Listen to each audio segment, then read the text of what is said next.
Imagine having just 36 hours to make a full video game. No sleep, no excuses, that's what the devs in DTJ36 signed up for. A chaotic, creative game jam where time is the ultimate enemy.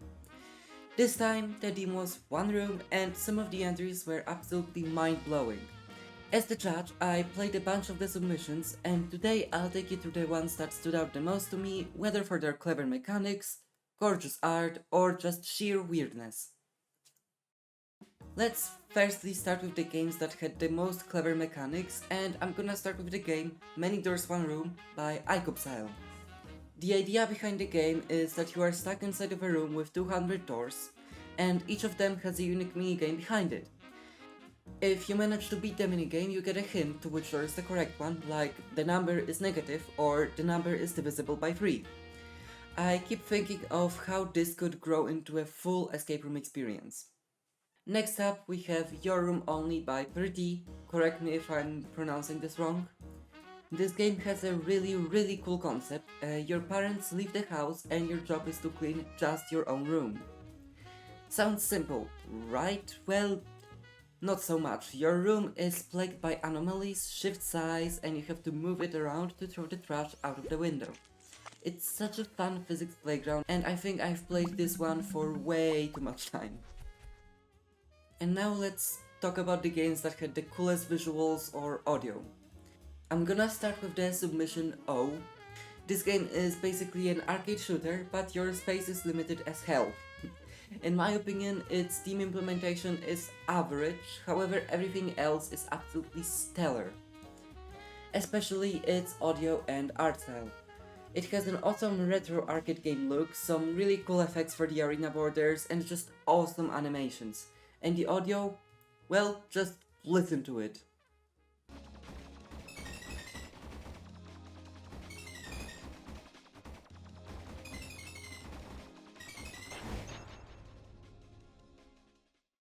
And the other game in this category is Attack Room.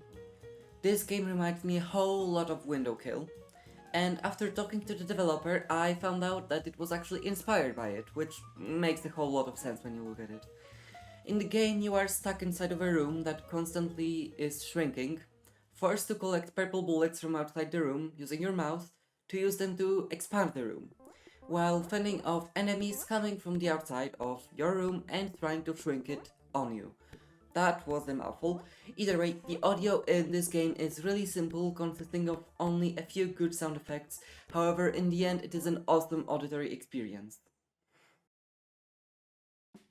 Before I get to the winner of Dada's Choice, I'd like to shout out two more games. Firstly, Handcrafted Swords by Builds.games and Jake Miles.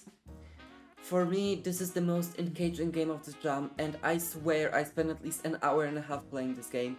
It's a game about being a shopkeeper, selling swords, and during the night fighting off slimes with the same sword you just crafted.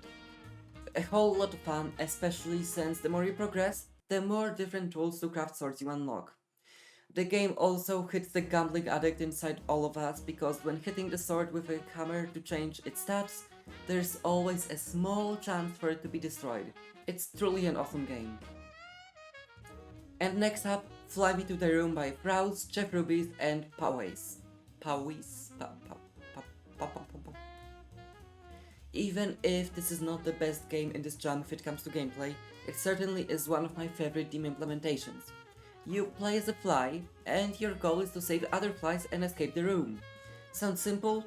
Well, the game gets more difficult once you take in consideration how big a room is for a small fly, and that your only guide where the other flies are is their sound. Really cool experience, had a lot of fun with it, especially with such a quirky theme implementation. And now finally for my top picks. Let's start with the second place, Many Doors One Room by Icopsile. I've already given this game a shoutout in this video, I know. However, I am definitely choosing this one as one of my favorites. It's an awesome game worth a play or two. Every single time you play it, a different room is chosen to be the correct one, and it's an awesome puzzle. I have a few small complaints about the lack of variety if it comes to minigames, as there are only 3, and one of them feels a little mundane. However, if this game gets some work done on it, I believe it might just become one of my favorite escape room-like games in my library. And now for the winner of Judge's Choice is Your Room Only by Pretty. This is another game that I've given a shout out already in this video, but I cannot stress how much of an awesome experience it was. I ended up playing it through like 5 times just to see how good of a result I could get. It's an absolute banger, the controls are awesome, and just it has a great feel, and I really recommend for you to play it. All these games were made in just 36 hours, which is honestly so impressive, and you can check out all of the games from DJ36 in the description down below. If you enjoyed this, leave a like, subscribe, and comment which game was your favorite, and see you in the next one.